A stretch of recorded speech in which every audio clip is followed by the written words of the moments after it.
Hello everyone, कैसे हैं आप सब। एक बार पुनः शिव कोचिंग क्लासेस पर स्वागत है। यहाँ पर ऑब्जेक्टिव देखने वाले हैं बच्चों, और ये जो सेट नंबर अपना 4 है, जो हमने 7 प्रैक्टिस सेट बनाया है। जिन बच्चों ने लिया है तो अच्छी बात है, नहीं तो ऑब्जेक्टिव आप लोग तैयार जरूर कर लेना। और यदि किसी को लेना है तो अभी भी समय है। मात्र कितने रुपए लेते हैं सर? 30 रुपए। आपको पूरे 7 सेट, कितने सेट? 7 सेट प्रैक्टिस सेट आपको दिए जाते हैं। चलिए, सारे ऑब्जेक्टिव हम करा देंगे यूट्यूब पे, आप लोगों को कहीं भटकना नहीं पड़ेगा। चलिए पहले देखिए बच्चों, fx बराबर दिया है 8x, तो हमको चेक करना है एक ही है कि आच्छादक। तो देखो बच्चों, यदि हम बात करें fx की बात, x1 ले लें और fx2 ले लें, तो भाई यहाँ पर x1 की बात करेंगे तो 8x1 और यहाँ पर 8x2, यदि एक का संबंध एक से है, कहीं ना कहीं ये अपना एक ही सिद्ध हो जाता है। और आच्छादक के लिए अपन क्या करते हैं बच्चों, जैसे अपन y बराबर fx लेते हैं, है ना, तो यहाँ पर y बराबर fx कितना 8x है, तो x का मान जो है y बटा 8 कुछ भी आएगा, एक रियल नंबर के लिए परिभाषित होगा, मतलब आच्छादक भी है। तो बच्चों एकाएकी भी है और आच्छादक दोनों है, तो ऑप्शन नंबर आपका क्या हो जाएगा? एकाएकी भी है और बच्चों आच्छादक दोनों है, तो यहाँ पर एकाएकी आच्छादक राइट आंसर हो जाएगा। इसके बाद बच्चों यहाँ पर देखो, फलन इतना दे के रखा है, सिद्ध करना है एकाएकी है कि नहीं है, आच्छादक है कि नहीं है। देखो बच्चों, यहाँ पर अपन थोड़ा सा, है ना, इसको सॉल्व करने का तरीका देखते हैं। इसकी लंबी चौड़ी कहानी है थोड़ा सा बच्चों। यदि माइनस को यदि हम प्लस कर दें, यदि माइनस को प्लस कर दें, माइनस को प्लस कर दें, जैसे माइनस में है ना बच्चों, इसको दोनों को प्लस कर दें, तो ये हो जाएगा e के पावर 2x² हो जाएगा, और -1 अपान e के पावर 2x² + 1 हो जाएगा। प्लस कैसे हो गया सर? इसको बच्चों, इसको यदि बात करें तो ये नीचे जाएगा, ये माइनस में है तो इन्वर्स 1/2 1 हो जाएगा, 1/e⁻x², फिर बच्चों गुणा हो जाएगा, तो ये इस रूप में हो जाएगा। एकाएकी के लिए अपन को क्या करना पड़ता है? कोई दो फलन ले लो। जैसे बच्चों अपन लेते हैं, मान लीजिए कोई भी फलन लेते हैं, है ना, वो तो अपने ऊपर डिपेंड करता है, कुछ भी ले सकते हो, ठीक है। लेकिन बच्चों इसमें एक का संबंध एक से नहीं होगा। आप देखो ना, अटपटा है। अटपटा मतलब एक साधारण से यदि बहुपद ना हो तो एकाएकी हो ही नहीं सकता। पहली बात, एकाएकी तो हो ही नहीं सकता बच्चों, तो एकाएकी हो ही नहीं सकता। तो जिसमें एकाएकी ना तो एकाएकी है, मतलब ये बच्चों हो नहीं सकता। एकाएकी आच्छादक है, ये भी नहीं हो सकता। एकाएकी है, नहीं हो सकता, ना तो एकाएकी और ना ही आच्छादक। बहुआच्छादक है, ये भी नहीं हो सकता, क्योंकि एकाएकी, जिसमें एकाएकी ना हो, तो ऐसे में बच्चों अपना सी हो जाएगा। ऐसे सवाल में एकाएकी यदि पूछे तो समझ जाना एकाएकी नहीं होगा, क्योंकि खतरनाक है। दो फलन रखेंगे, माइनस प्लस करेंगे, बड़ा लंबा चौड़ा कहानी है, तो ऐसे में होता नहीं है। अगला बच्चों, cos inverse x minus cos inverse sine inverse x minus cos inverse x equal π/6 है, तो x का मान निकालो। अच्छा, cos इनवर्स तो वाला फार्मूला आपको पता है क्या? और नहीं पता तो मैं आपको बता देता हूँ तरीका कैसे लगाना है। एकदम सिंपल वे में करना बच्चों। जैसे अपने पास सवाल दे के रखा है ना, सवाल दिया है sign inverse x minus cos inverse x बराबर π/6, ये अपना सवाल है बच्चों। क्लियर? अब यदि मैं आपसे कह दूँ कि sign inverse x plus cos inverse x, तो आप कहोगे सर ये तो π/2 होता है। इन दोनों को जोड़ दें बच्चों तो ये कट जाएगा, तो ये साइन तो 2 साइन इनवर्स x आ जाएगा, 2 साइन इनवर्स x, और ये जुड़ जाएगा बच्चों, तो ये जुड़ेगा तो अपना नीचे आएगा, है ना, 6 ही आएगा बच्चों, ठीक है। 6 तो 3 1 4, तो 4 पाई आ जाएगा, यानी 2π/3, 2π/3, फिर 2 से 2 कैंसिल, तो साइन इनवर्स x बराबर π/3। साइन भाई 60 का मान, यदि साइन इधर चला जाए तो साइन 60 का मान कितना होगा? साइन 60 का मान, साइन इधर चला जाएगा तो साइन 60 का मान कितना होगा?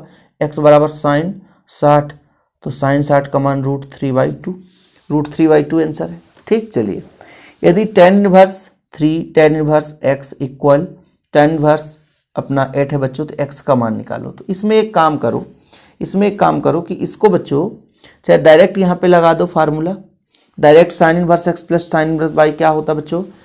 tan inverse x plus tan inverse y, तो होता है tan inverse a plus b। ये अपना कितना बच्चों? a अपना 3 है, तो 3 हो जाएगा। ये अपना कितना है? 3 है, तो 3 धन x या x धन 3, 1 - 3x, यही तो होगा। और इधर अपना tan इनवर्स 8 है बच्चों, tan इनवर्स 8 हो जाएगा, tan इनवर्स कट जाएगा बच्चों, यही तो है। फिर बच्चा कितना? तिरिया गुणा होगा, x धन 3 बराबर 8 1 8, 8 3 24, 8 3 24x, ये आएगा जुड़ जाएगा बच्चों, 25x हो जाएगा। 25x हो जाएगा, जुड़ जाएगा तो, और 8 में 3 घट जाएगा तो 5 हो जाएगा, तो x बराबर 5/25, तो ये आएगा 1/5। ठीक, तो इस तरीके से क्वेश्चन आएंगे एग्जाम में सॉल्व करने के लिए। 1/5 है, हाँ। अब यहाँ पर देखो बच्चों a बराबर दे के रखा है और a प्लस a परिवर्त बराबर i, तो अल्फा का मान निकालो, मतलब a परिवर्त निकालना है। जैसे a का मान दिया है, a का मान दिया है, a परिवर्त निकाल दो। तो बच्चों हमने कहा जो पढ़ा है उसको खड़ा कर दो, कास अल्फा पढ़ा है, साइन अल्फा पढ़ा है, तो इसको खड़ा कर दो। ठीक, ये साइन अल्फा पढ़ा है, इसको खड़ा कर दो, साइन अल्फा कास अल्फा। अब दोनों को जोड़ना है बच्चों, इसको दोनों को जोड़ना है, तो कास 2 कॉस अल्फा, साइन 0, फिर ये साइन 0, फिर ये कॉस से 2 कॉस अल्फा, यही तो आया। और इसको तुलना बोल रहा 1 0 0 1 से, तो मतलब किसी की भी तुलना कर दो, 2 कॉस अल्फा बराबर 1 कर दो, तो कॉस अल्फा बराबर 1/2। अब ये बताओ कास किस डिग्री का मान होता है 1/2। तो बच्चों आप लोगों को पता होगा कास 60 का मान होता है, तो कास से कास कट गया तो अल्फा बराबर 60 डिग्री, π/3, π/3 कहीं पे नजर आ रहा है, π/3। सिंपल है यार, ठीक है। चलिए इसका बताओ बच्चों, यदि a बराबर इतना है तो a का पावर 5 है बच्चों, a का पावर 5 का मान कितना होगा। अब ये सवाल बड़ा खतरनाक दिख रहा है। यदि इनमें सबसे 2 कॉमन ले लो बच्चों तो ये i बन जाएगा। क्या बन जाएगा, i बन जाएगा। क्या बन जाएगा बच्चा, i। और हमें इसका पूरे का घात 5 निकालना है, तो 2 का 5 बार कितना होगा, 32, 32 i हो जाएगा, 32 i स्क्वायर, i मतलब अपना a, तो 32 पूरा मल्टीप्लाई हो जाएगा बच्चों कुल मिला करके, तो ये 32 a अपने पास है क्या, ये 32 है। ठीक है, 2 सामने आएगा, 2 का 5 बार हो जाएगा बच्चों। कि 32 से नहीं आएगा, नहीं आएगा। जानते हैं क्यों सर, क्यों नहीं आएगा सर, क्योंकि 2 हमें a बनाना है ना, a बनाना है, तो इसमें थोड़ा सा दिमाग लगाना पड़ेगा। क्योंकि 16 दूना 32, 16 दूनी 32, थोड़ा सा बाबू मैं ये बोल रहा हूँ, इसका घात 5 हो जाएगा तो इतना 32 आ जाएगा, 32 आ जाएगा। लेकिन यहाँ पर आई नहीं दिया है ना, आई नहीं दिया है, ए दिया है, और ए में ऑलरेडी बच्चों 2 है, तो कहीं ना कहीं इससे 2 घटाना पड़ेगा। तो बच्चों कहीं ना कहीं 16, क्योंकि इसको ए लेकर चलना पड़ेगा, तो 16 ए, क्योंकि यहाँ पर 2 ऑलरेडी इसमें है ना, 2 ऑलरेडी, तो 16 दूनी 32 हो जाएगा। तो ये बच्चों अपना 16 ही हो जाएगा। ठीक है, चलिए अब बात करते हैं बच्चों, रिक्त स्थान की पूर्ति करनी है। बढ़िया सिंपल है, अवकल समीकरण निकालना है, संगत अवकल समीकरण। तो चलिए शुरू करते हैं इसका अवकल समीकरण निकालना बच्चों। जैसे x² + y² बराबर a² है ना, x के सापेक्ष अवकलन कर दो तो 2x हो जाएगा बच्चों, ये 2y हो जाएगा, और y का dy/dx हो जाएगा, इधर हो जाएगा 0। फिर पहले बच्चों 2 का भाग दे दो तो x + y dy/dx बराबर 0। ठीक है, इसी को बच्चों आप लोग ले लो कि अवकल समीकरण आ चुका है। क्या आ गया, अवकल समीकरण आ गया, पहले का अवकल समीकरण। y बराबर e⁻cx बच्चों, इसका भी अवकल समीकरण निकालना है। बड़ा सिंपल है, देखो बच्चों कितना है, y बराबर e⁻cx d/dx y d/dx e⁻cx। देखो बच्चों ये तो dy/dx ही रहेगा, यहाँ पर जो कांस्टेंट है वो सामने आता है, e⁻x का e⁻x रहा, लेकिन c कांस्टेंट c अब सामने आ गया। तो बच्चों यदि c बराबर हम बात करें तो ये अपना पूरा का पूरा y है, dy/dx, तो c × y ही हो गया बच्चों। कुल मिलाकर के c बराबर अपना 1/dy/dx। ये आपका अवकल समीकरण आ चुका है, अवकल समीकरण। हालांकि इसमें थोड़ा सा आपको इसको भी कह सकते हो, ये भी अपना सही है अवकल समीकरण, परेशान होने की जरूरत नहीं, ये भी अपना सही है। ओके भाई, थोड़ा बहुत इधर उधर हो सकता है तो परेशान मत होना, अलग अलग भी ले सकता है भाई, स्थिति अलग अलग है ना। चलो अब देखिए अवकल समीकरण दे के रखा है, तो समाकलन गुणांक निकालना है। समाकलन गुणांक के लिए ये फार्मूला होता है e⁻p⁻dx, जिसको तुलना करके dy/dx py बराबर q से निकालते हैं। तो p का मान यहाँ पर कितना बच्चों, pi है, इसमें कुछ तो है ही नहीं है, तो इसका इसमें कुछ है नहीं। समाकलन गुणांक इसका ये बच्चों इंटीग्रेटिंग फैक्टर है ना, इंटीग्रेटिंग फैक्टर तो ये अपना हो जाएगा e की पावर p dx। बस इसका यही फार्मूला और कुछ भी है नहीं। सदिश है बच्चों, ये समांतर एकांक सदिश निकालना है। क्या बोला है? सदिशों के परिणामी सदिश के समांतर एकांक सदिश निकालना है। तो परिणामी सदिश निकालना तो पहले दोनों को जोड़ दो। जोड़ोगे बच्चों 2 1 3, 4 2 6 और 5 में 3 घट जाएगा 2 आ जाएगा। तो 3i plus 6j minus 2k आ जाएगा। ये तो परिणामी सदिश आया। अब इसका क्या बोला है? एकांक सदिश निकालना। एकांक सदिश का मतलब क्या होता है? एकांक सदिश वेक्टर ऑफ ए बटे मॉड ऑफ ए। तो मॉड ऑफ ए निकालना बच्चों। तो वेक्टर ऑफ ए तो यही है, मॉड ऑफ ए यहाँ पे रख दो। तो 3 त्रिकाई 9, 2 दूनी 4, 9 4 13 और 6 6 36, 36 और 13 49, तो 7 49 आ गए बच्चों। तो आंसर आ जाएगा 3i plus 6j minus 2k upon 7। ठीक है, क्लियर? तो ये तरीका हो गया बच्चों। दो सदिशों का योग या अंतर सदैव क्या होता है बच्चों? दो सदिशों का योग और अंतर सदैव सदिश ही होता है। क्या होता है बच्चों? सदिश ही होता है। सदैव सदिश ही होता है। सदैव सदिश ही होता है।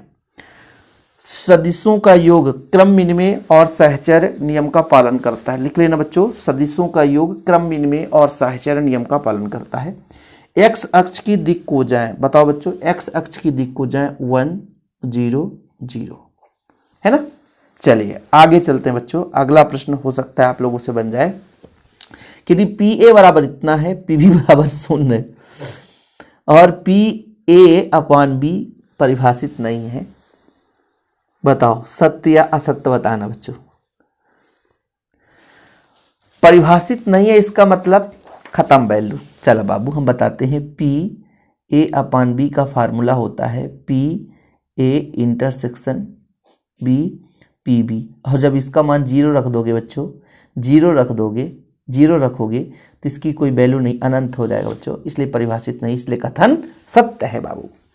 यदि ए और बी दो ऐसी घटनाएं हैं जो पी ए नॉट इक्वल 0 और पी बी इतना है बच्चों, तो क्या ए सबसेट ऑफ बी का है?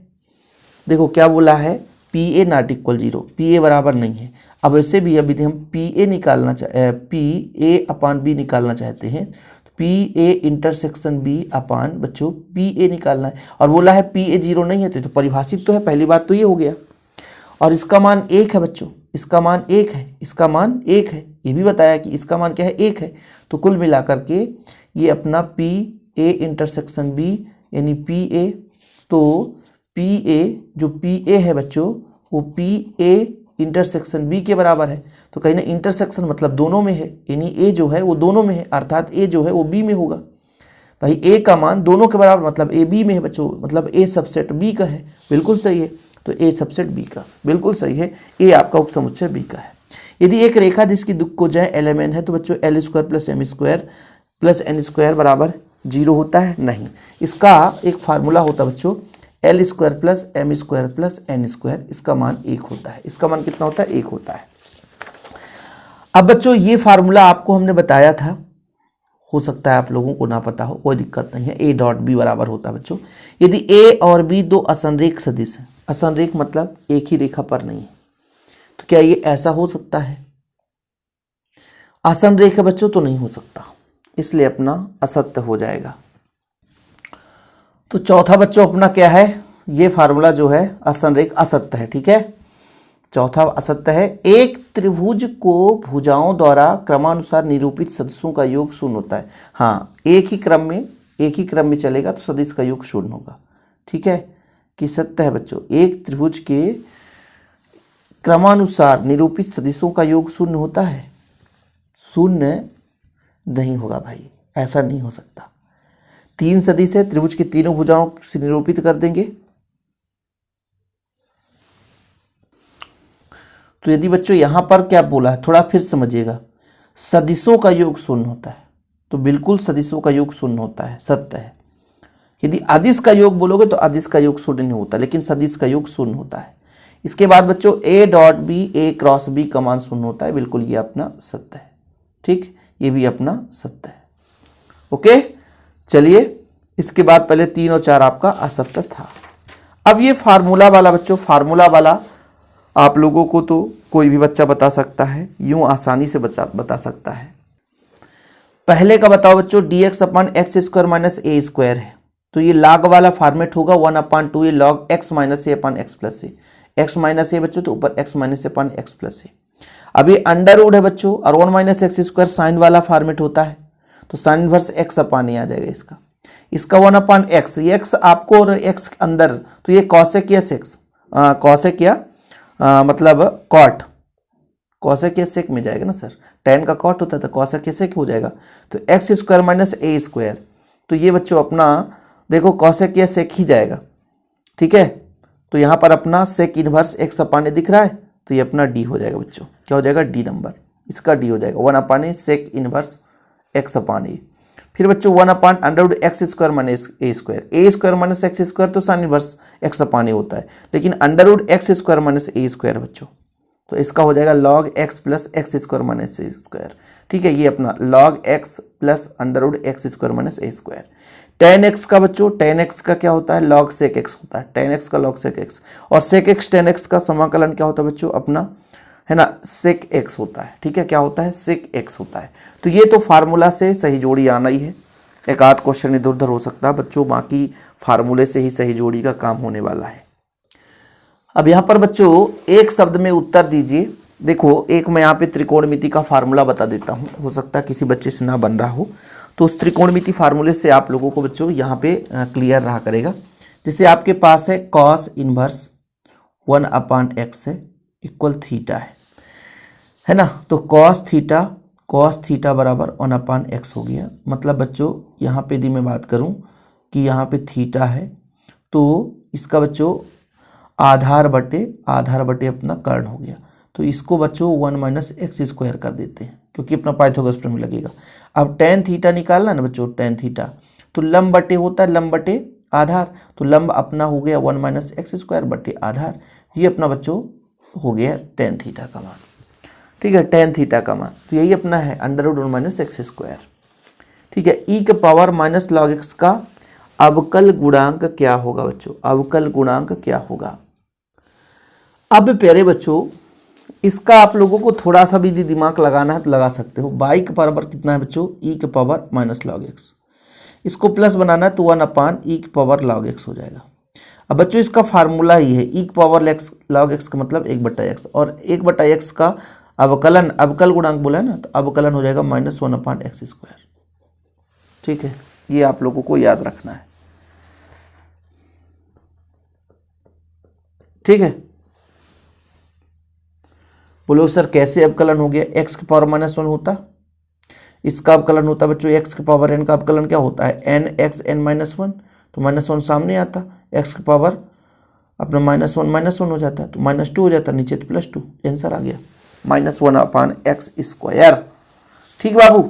चलो जांच करो कि क्या फलन f(x) बराबर एक्स स्क्वायर x बराबर 0 पर संतत है, बिल्कुल सही है। अब इसको हल करना है, बहुपदी फलन है बच्चों, सतत से क्वेश्चन प्रूव करने के लिए आता है, मैं तो इसको बोलूंगा भैया संतत वाला क्वेश्चन आप लोगों ने पढ़ा होगा। फलन sin x plus cos x का उच्चिष्ट मान बताओ। इसका मैं एक शार्ट तरीका बता दूं बच्चों, जैसे एक शार्ट तरीका मैं बताता हूं जो हो सकता है बुक में आपके ना मिले, कि जैसे मान लीजिए a sin x है और b cos x है, ऐसा दिख जाए और उच्चिष्ट मान आए, तो इसका मतलब बच्चों आप √a² प्लस b² कर देना। यहाँ पर बच्चों इसके सामने भी एक है, इसके सामने भी एक है, मतलब 1 का स्क्वायर धन 1 का स्क्वायर, मतलब √2 आ जाएगा इसका उच्चिष्ट मान। सबसे सरल एवं सस्ता बच्चों कितना हो जाएगा अपना √2, कितना हो जाएगा √2। x का पावर 1/x का महत्तम मान निकालना है, बड़ा खतरनाक है यार, महत्तम मान निकालने के लिए इसको समाक अवकलन करना पड़ेगा। सर इतना भी खतरनाक क्वेश्चन आ सकता है, x के पावर 1/x, ये 1/x तभी भैया जब log लेंगे तभी तो संभव है, नहीं तो नहीं हो सकता। जब log लेंगे तो 1/x बाहर आ जाएगा, log x आ जाएगा। अब इसका अवकलन करेंगे बच्चों, अवकलन करने के बाद इसको 0 के बराबर रखेंगे तब x का मान आएगा। अवकलन करेंगे बच्चों तो 1/y log y का dy/dx होगा, सही है सर। एक पहला पक्ष दूसरे का अवकलन, जैसे मान लीजिए पहला फलन x ले ली log x, तो दूसरे का अवकलन बच्चों माइनस में एक्स स्क्वायर, ये हमने बताया 1/x का होता है। फिर प्लस में बच्चों 1/x है, पहला फलन दूसरे का अवकलन, तो इसका भी एक्स स्क्वायर हो जाएगा बच्चों। यानी अपने पास dy/dx बराबर, तो y इधर चला जाएगा और फिर बच्चों यहाँ पर एक्स स्क्वायर हो जाएगा, मतलब लॉग है बटे एक्स स्क्वायर है और ये पे माइनस में 1/x स्क्वायर है बच्चों। कुल मिलाकर के अपन ने दी कॉमन ले लें बच्चों, y कॉमन है x की पावर 1/x और एक्स स्क्वायर बाहर ले लें तो अपना log x। सर ये माइनस वाला यहाँ पे माइनस है, ये प्लस है ना, तो एक काम करो 1 - log x आ गया। ये अपना बच्चों अब इसको 0 के बराबर रखेंगे यार बाबू, 0 के बराबर रखेंगे तो पूरा का पूरा पक्षांतर 0 हो जाएगा, 1 - log x बचेगा। तो log x बराबर 1 है ना, ये किसके मान के बराबर होता है बच्चों, log e के बराबर होता है। log x है, इधर log e है, log से log कट गए तो x बराबर e आ गया। अब x बराबर e का मान यहाँ पर रखो बच्चों x की जगह, तो हो जाएगा आंसर e की पावर 1/e। ये अपना महत्तम मान आ गया। क्या आ गया, महत्तम मान आ गया। इतने लंबे चौड़े क्वेश्चन आ सकते हैं, अरे तरीका है यार, क्वेश्चन कुछ भी आ सकता है। अब बताओ बच्चों, यहाँ पर बोला है अगला समीकरण dy/dx का समाकलन गुणांक निकालना है, p का मान निकालना है। p आइडेंटिटी फैक्टर, मतलब इसको पहले तो आप लोगों को सिस्टम में सेट करना पड़ेगा, है ना, वो dy/dx p by equal q के रूप में, फिर आपको निकालना पड़ेगा। तो ऐसे क्वेश्चन आप लोग कर लेना, ठीक है बाबू, बनेगा ना, क्वेश्चन आएगा, ध्यान रखना। अवकल समीकरण का हल निकालो बच्चों, ये अवकल समीकरण, ये तो 5 मिनट का खुद है, अवकल समीकरण का हल निकालना आना चाहिए। यहाँ से क्वेश्चन फिक्स आता ही आता है, वो इंटीग्रेटिंग फैक्टर से क्वेश्चन, और ये बच्चों अवकल समीकरण का हल, ये 2 प्रश्नावली ऐसे हैं जहाँ से क्वेश्चन हमेशा पूछा जाता है। छोटा मोटा सवाल नहीं है, ये दोनों सवाल लंबे सवाल है, 10 मिनट के सवाल है। चलिए कोई बात नहीं है, आज ऑब्जेक्टिव अपन ने कर लिया है, इसको आप लोग सोल्यूशन, भाई ये तो एक क्वेश्चन ही है, ये दिया है ऑब्जेक्टिव में, बाकी इसको 5 मिनट का समय लगाना पड़ेगा, तो ये आप लोग तैयार कर लेना, ठीक है। और जिनको भी प्रैक्टिस सेट लेना है तो 30 रुपये लगता है बच्चों, आप लोग ले सकते हैं। बाकी यूट्यूब पे तो आपको हम फ्री में ही दे रहे हैं, तो आपको परेशान होने की जरूरत नहीं है। जय हिंद, वंदे मातरम।